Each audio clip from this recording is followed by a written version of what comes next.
আসসালামু আলাইকুম দর্শক। দেখতে দেখতে অনেক দিন ধরে বৃষ্টি, প্রায় 4-5 দিন ধরে বৃষ্টির কারণে ফেনীতে অনেক জায়গায় জলাবদ্ধতার সৃষ্টি হয়। তো আমরা এন্টারটেইনমেন্ট নাঙ্গলকো টিম আমরা সবাই মিলে পরামর্শ করি যে আমরা শুক্রবারে আমরা ফেনীতে যাব বন্যা পরিস্থিতি দেখতে এবং আমাদের পক্ষ থেকে যতটুকু সম্ভব মানুষকে সহযোগিতা করতে। তো এর মাঝে আমরা দেখতেছি যে বৃষ্টি শুধু বাড়তেছে, কমতেছে না। পরে আমরা শুক্রবারে সকালের দিকে আমরা যাই। বৃহস্পতিবারে রাত্রে যখন বৃষ্টি হচ্ছিল তখন আমরা খুবই চিন্তিত ছিলাম যে আসলে কি করা যায়। কিন্তু যাক, আলহামদুলিল্লাহ আমরা শুক্রবারে গেলাম। আল্লাহর অশেষ রহমতে দিনটা অনেক ভালো ছিল, পরিবেশগত সূর্য উঠেছিল এবং দিনের আলোয় অনেক কিছু স্পষ্ট দেখা যাচ্ছিল, ক্ষয়ক্ষতির চিহ্নগুলা, এবং মানুষের ভিতরে একটা উদ্বেগ এবং একটা স্বস্তি ফিরতে শুরু করে মানুষের মধ্যে, যেটা আমরা দেখতে পাই। তো আমরা চলে গেলাম। যাওয়ার পরে আমরা একটা সিএনজি নিয়ে প্রথমে আমরা ফেনী রেলওয়ে স্টেশন থেকে আমরা চলে যাই ফুলগাজীর দিকে। তো রাস্তায় পানি থাকার কারণে সিএনজি বেশি দূর যেতে পারে না। পরে আমরা ওইখানে নেমে যাই। নেমে যাওয়ার পরে আমরা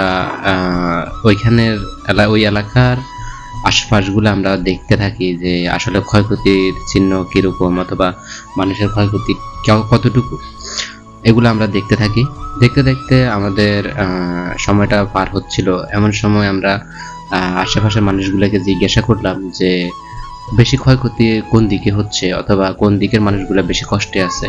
তো ওনারা আমাদেরকে বললো যে ফুলগাজী, ছাগলনাইয়া, আর কিছু কিছু ক্ষেত্রে পরশুরাম।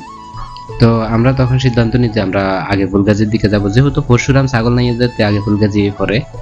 তো আমরা ফুলগাজীতে যাওয়ার জন্য আমরা গাড়ি পাচ্ছিলাম না। অনেক দূর হাঁটাহাঁটি করার পরে একটা গাড়ি পেলাম। গাড়িটা ছিল একটা ট্রাক্টর। তো ট্রাক্টর আমরা যখন উঠলাম, উঠার আগে উনি আমাদেরকে বললো যে আমি বেশি দূর যাব না, আমি মুন্সিরহাট পর্যন্ত যাব। তো আমরা বললাম যে ঠিক আছে, ওটুকু গেলেই হবে, পরবর্তীতে আমরা যে কোনো একটা ব্যবস্থা করে নিব। তো মুন্সিরহাট যাওয়ার আগে ও ট্রাক্টরটার একটা সমস্যা হয়, চাকায় সমস্যা। পরে আমরা এখান থেকে নেমে যাই, মাঝপথে অনেকটা আটকে যাই। পরে আমরা দেখলাম যে আনসারের একটা গাড়ি আসতেছিল, সেটা উদ্ধার অভিযানে এবং ত্রাণ পরিবহনেই যুক্ত ছিল। পরে আমরা ইশারা দেওয়ার পরে আমরা ইশারা দেওয়ার পরে ওটা থেমে যায়, আমাদেরকে নিয়ে নেয়। পরে আমাদের সাথে অনেক কথাবার্তা হয়। আমরা বন্যা পরিস্থিতি দেখতে আসছি আর কোত্থেকে আসছি, কি আসল বিষয়, একজন অফিসার ছিল এখানে, সবাই আমাদেরকে জিজ্ঞাসা করে। পরে আমরা চলে যাই ফুলগাজীতে যাওয়ার পরে আমরা প্রথমেই দেখি যে ক্ষতিগ্রস্ত এলাকাগুলোর কি বেহাল দশা অথবা মানুষ কতটা কষ্টে আছে, ঘরবাড়ির অবস্থা, মানুষের অবস্থা, সবকিছু আমরা পর্যবেক্ষণ করতে থাকি এবং এলাকার কিছু কিছু মানুষের সাথে আমরা কথা বলতে থাকি এবং তাদের খাবার পাচ্ছে কিনা, ত্রাণ আসতেছে কিনা, পর্যাপ্ত তারা পাচ্ছে কিনা, সবকিছু ঠিকঠাক আছে কিনা, ও সম্পর্কে আমরা অনেকটাই কথা বলি মানুষের সাথে। তো তারা বলতেছিল তাদের কথা একটাই, যে তারা ত্রাণ চায় না, তারা এটার স্থায়ী একটা সমাধান চায়। বাঁধগুলো যেন সরকারিভাবে এটার একটা স্থায়ী সমাধান করে। 2024-এর বন্যার পরে অনেকভাবে অনেক ফান্ড গঠন করা হয়েছিল এবং অনেক আশা ছিল, তারা অনেক আশা নিয়ে বসেছিল যে এবার হয়তো এটার একটা সমাধান হবে, কিন্তু না, এটার কোনো স্থায়ী সমাধান হয় নাই।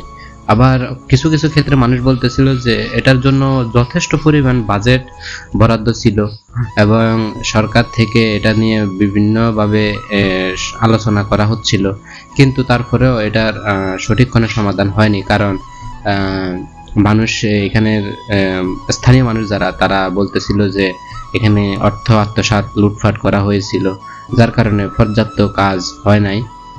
কাজ না হওয়ার কারণে আজকে বাঁধ ভেঙে যাওয়ার কারণে মানুষের আজ এই দুর্দশা। এখন তারা এটা আর মেনে নিতে চাচ্ছে না, তারা বলতে চাচ্ছে যে স্থায়ী একটা সমাধান, তারা ত্রাণ চায় না। তারা বলতেছিল যে তাদের একটা প্রস্তুতি ছিল, অবশ্যই বৃষ্টি যেহেতু হচ্ছিল, মানে আজ না হয় কাল আসবে, তাদের একটা প্রস্তুতি ছিল।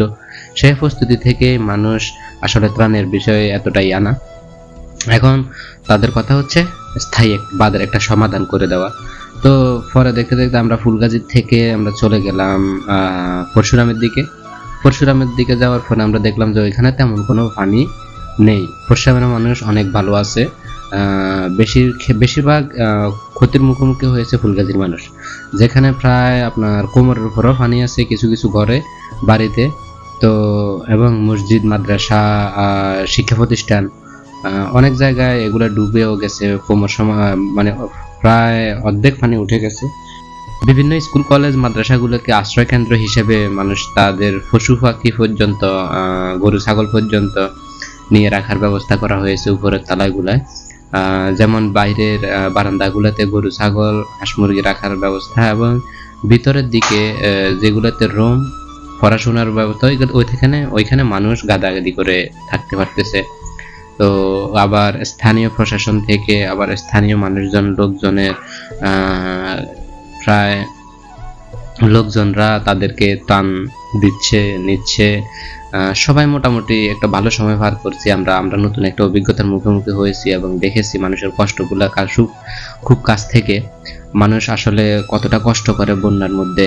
আমাদের এই নতুন অভিজ্ঞতাটা আমাদের সম্পূর্ণ, আমরা এখানে যাওয়ার কারণ হচ্ছে আসলে ফেনীর মানুষ কতটা দুঃখে আছে, কষ্টে আছে, ওইটা দেখার জন্য আর প্রয়োজনীয় সহযোগিতা করার জন্য। আমরা যে সাধ্যমতো যতটুকু পেরেছি আমরা সহযোগিতা করেছি।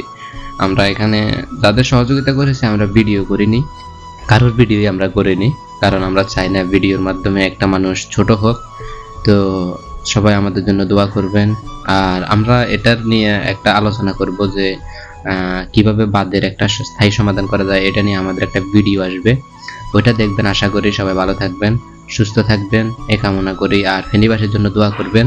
অবশ্য পানি কমতে শুরু করেছে, আমরা যখন কালকে আসতেছিলাম তখন দেখলাম যে পানি অনেকটা কমতে শুরু করেছে। অনেক মানুষ আশ্রয় কেন্দ্র থেকে বাড়ি ফিরতে শুরু করেছে, বিশেষ করে পরশুরামের দিকে।